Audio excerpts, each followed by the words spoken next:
People in a neighborhood in Canby were forced to evacuate after an explosion at a metal treatment facility blew the roof off a building and sent debris flying. Now at 6, we'll have the latest on when evacuations could be lifted. And federal officers are now banned from deploying things like tear gas and pepper balls at protesters outside Portland's ICE building, at least for now. We break down a federal judge's ruling coming up in a live report. Plus, I don't understand how you lose $42 million.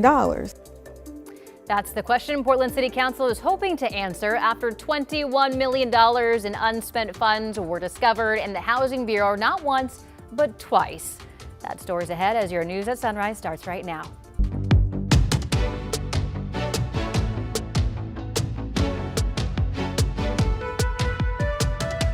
Good morning, and thank you for joining us on your Wednesday. I'm China Green. and I'm Matthew Herchick. Glad to have you with us. Rod Hill and Chris McGinnis standing by with a look at the weather and traffic. Another dry day ahead, Rod. Yeah, another dry day and going to get brighter today than it was yesterday. A lot of the region stayed fairly cloudy, a good chunk of yesterday. The cloud flow is now clearly starting to shift up to the north. So we have some cloudiness out the door this morning, but sunny skies is the way we will finish today. Temperatures not an issue. Here's Salem, and this is one of the cooler spots this morning. Well above freezing with no wind and 38 degrees outside. Portland is at 48. This is the number out at PDX, where it's being influenced to some degree by east winds that are gusting out near the gorge, East Multnomah County, back up to 40 miles per hour this morning. And those gusty winds will be continuing for you folks. To the bus stop we go. We'll go mostly cloudy out the door, mid to high level stuff. Sun up 728. Temperatures, a lot of us in the 40s, 54 at noon, and there's the sunny blue when the kids get out of school later today. If we make it to 60, that would equal today's record for February 4th. Here's Chris. All right, let's get you out the door, Rod, with a quick look at the drive. We'll take you out to Gresham, Interstate 84 right there. This is the 181st Avenue exit ramp. Headlights there headed eastbound towards 81st or 181st Avenue. I think if you look closely, you may be able to see that camera bopping around in the breeze from time to time. Windy, as Rod mentioned, on that side of town. Switching gears, taking over to the west side, the inbound Sunset here with the headlights from Cedar Hills Boulevard. You look all the way back, you can see the on-ramp there from Murray. Traffic still zipping along just fine on that side of town, and the trip across the Columbia equally free and clear of any freeway trouble. So far, we're off to a good start. Matthew? Chris, thank you. First on Sunrise, residents in a Canby neighborhood have been asked to evacuate after an industrial explosion involving a metal treatment facility that happened around 3:30 yesterday afternoon. A level 3 go now order was issued for a 600-foot radius surrounding the explosion site near Southwest 3rd and South Redwood until 8 o'clock this morning. Authorities say one person was taken to the hospital with minor injuries. No one else was hurt. We will share more details coming up at 6:30. A federal judge has temporarily banned federal officers at Portland's ICE facility from using things like tear gas and pepper balls against protesters. This comes 4 days after federal agents used tear gas at a protest at the facility that included children. Thomas Schultz joins us live from the federal courthouse. Thomas, what else does this order say? Yeah, well, guys, there's a big caveat here in this temporary restraining order. The use of pepper balls and other sources and other munitions like that are banned unless a person poses an imminent threat either to federal agents or to somebody else. This order came down yesterday by a federal judge. The order comes days after federal agents fired tear gas and set off flashbang grenades into a large crowd of protesters at the ICE facility over the weekend. We spoke to a protester who was there. No warning at all. Nope, they just opened the gates, told everyone to start pushing back with their hand signals, which we all started doing, and then they just started launching tear gas and shooting at us anyway. The Department of Homeland Security defended their response, characterizing protesters as rioters who violently stormed the ICE facility in South Portland. In a statement, Assistant DHS Secretary Tricia McLaughlin said of the judge's TRO, quote, "Despite grave threats and dangerous situations, our law enforcement has followed their training and used the minimum amount of force necessary to protect themselves, the public, and federal property." The TRO goes into effect immediately and stems from a lawsuit filed last year arguing federal agents used excessive force. One plaintiff is Jack Dickinson, who's commonly protesting outside the ICE building in a chicken costume. He hopes this order leads to a change in behavior from federal agents.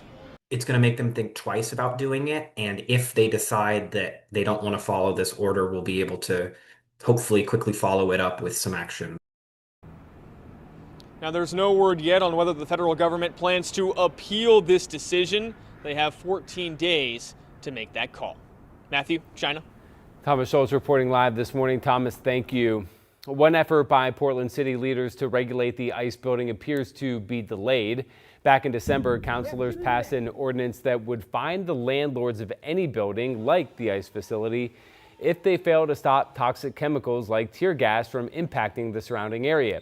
But it turns out the city is yet to set up a process to levy those fines. Councilor Angelita Murillo, who spearheaded the effort, says she's frustrated by the delay. We had been working on this policy for 6 months prior to it actually passing, so the executive side was fully aware that this was coming up and that there was potential for passage. A spokesperson for the mayor says they're working to finalize the framework for enforcing the fines and expect to have that complete by the end of the week for council to review. Most of Oregon's congressional delegation is demanding Homeland Security withdraws agents from Oregon altogether. In a letter sent to Homeland Secretary Kristi Noem, Senator and representatives wrote, quote, "This administration lacks any legal basis to continue its failed campaign of inciting violence in our communities, whether in Oregon, Minnesota, or anywhere else in America." They then go on to call for the immediate end to what they call excessive force and withdrawing all agents from Oregon. New this morning, leaders with the city of Woodburn are laying out new transparency documents when it comes to the role in immigration enforcement. This after the city opted to turn off its flock surveillance cameras, the license plate reader system, in November amid growing immigration enforcement concerns. Sunrise reporter Corey Johnson joins us live from the city of Woodburn with the details. Yeah, good morning, Matthew, China. Now, city leaders say while a comprehensive review of those cameras is currently underway, transparency surrounding them remains their top concern. Now, this week, the city council released documents, including 2 legal opinions related to the city's role and responsibilities in response to federal immigration enforcement and an impact assessment of the city's camera system. Now, the documents also reveal that from January through November last year, less than 0.2% of the searches of the camera system were conducted by federal agencies. Flock cameras have been an ongoing concern in both Oregon and Washington. Washington lawmakers are now pushing for a major overhaul of how license plate cameras like flock systems are used across the state. Under Senate Bill 6002, these cameras would be restricted to strictly investigating felonies and missing persons cases, effectively banning their use for immigration enforcement or tracking peaceful protests. Now, that bill is currently positioned right now for a full vote in the Washington State Senate. And if you want to review those documents that the city of Woodburn just released on their flock cameras, you can view those right now on their official website. Matthew, China. Our Corey Johnson reporting live. Thank you, Corey. All right, this morning we are tracking a new money mystery in Portland. Another $21 million in unspent housing funds has surfaced. The second discovery in a year. That is $42 million total sitting idle in the city's housing bureau. Now some counselors are demanding answers and an investigation into how the bureau is managing its money. Having a new surplus is just going to make the public a little bit less comfortable with us. We got to get a handle on how we're doing accounting.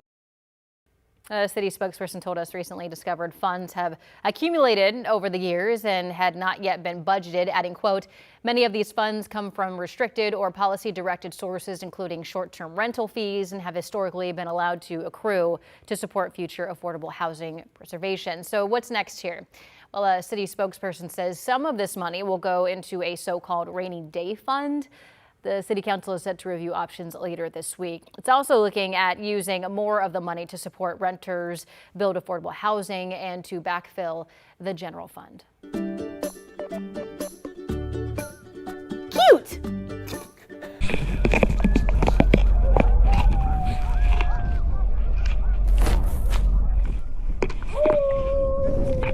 Well, see you later.